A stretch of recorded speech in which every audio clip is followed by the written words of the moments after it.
This is a story about when I learned one of my most important life lessons. I was 4 years old. My sister Chris was 5 years old, as were two other girls, two or three or four actually, other girls in the neighborhood. I won't say names, because I don't say names anymore. Anyway, the rule of the land was, and of our house was, you can cross the street if you're 5 and you look both ways. Well, Chris and all these 5-year-old girls, like everybody else in the neighborhood, the girls were a year older, and they were 5 and they got to cross the street, and they were over on the other side of the street yelling at me to come over and join them instead of standing there obediently saying I'm 4 and I can't come across yet. So I finally say, okay, I'll come over, I'll make a dash for it. And I ran across the street to join them. And you know what? That was one of the bigger mistakes of my life. Guess whose car I ran in front of? Without looking both ways, I had run in front of my mother's car. This is a problem. I was 4, not 5, and I hadn't looked both ways. So guess what happened? So my mom was so mad she couldn't see straight. That's an expression of hers. She couldn't see straight. So she was so mad she really didn't do anything. She didn't want to hit me, scream, or anything. She was so mad. She said, I'm going to put you in this room and wait till your father gets home. She never, ever waited till my father got home for anything. She knew how to do everything. Very competent, capable dynamo of a woman, right?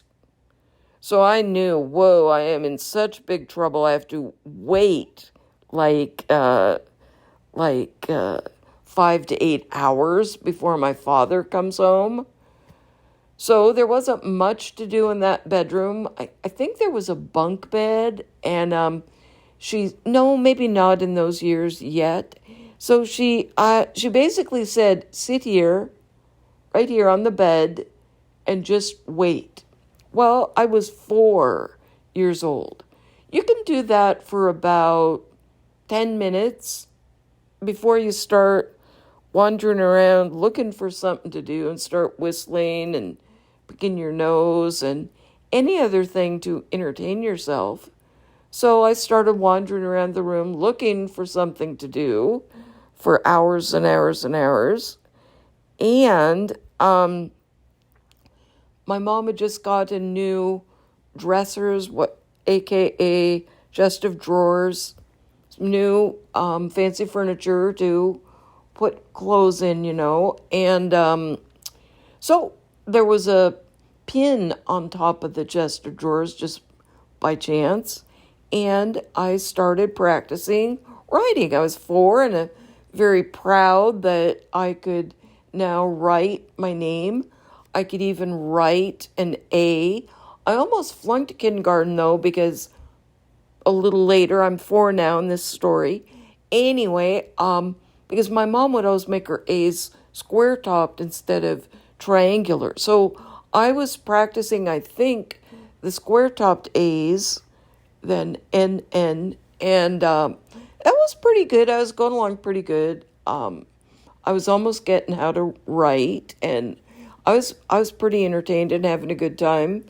And so my mom popped in the door like she often does, and she said I didn't have to wait till my dad got home she would let me out of jail now, and I could go out and play if I, didn't run across the street without looking and still had to wait till I was 5. I thought, wow, thank you, God, for letting me out of prison. And I went out and played. I was a very outdoorsy, love to romp and play kind of kid, and off I went. Of course, went running down to my friend Margaret Mary's.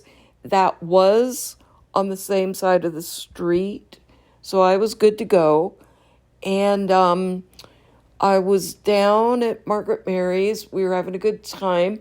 Mostly what I did there in the afternoon is they had Channel 7, so we could watch different TV shows. We could see Spin and Marty, and we both really loved that. And what I really liked to do was lace up her brother's boots. They had hooks and eyes, not eyes, just hooks, like certain kind of boots do, what they call patrol boots. I could have done that by the hour. I loved they're hooking up a boot. Anyway, so I was down there having a good time at their house, and I heard a phone call come in, and I heard Margaret Mary's mom say, well, actually, we'd like for Ann to stay to dinner. No, I don't think I should send her home.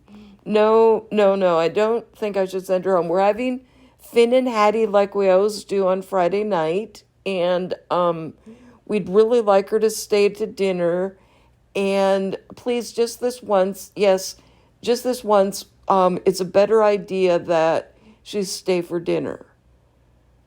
So then Margaret Mary's mom got off the phone and she crossed her eyes at me and she said, your mom noticed that you're practicing writing on the dresser and she's actually ready to kill you. So I told her that it'd be better if you stayed for dinner, so maybe she could chill a minute. You know what? I am so grateful to Margaret Mary's mother. So grateful. I'm still alive today because of it. But I will say the real moral of the story is if you're going to run across the street, don't run in front of your mother's car.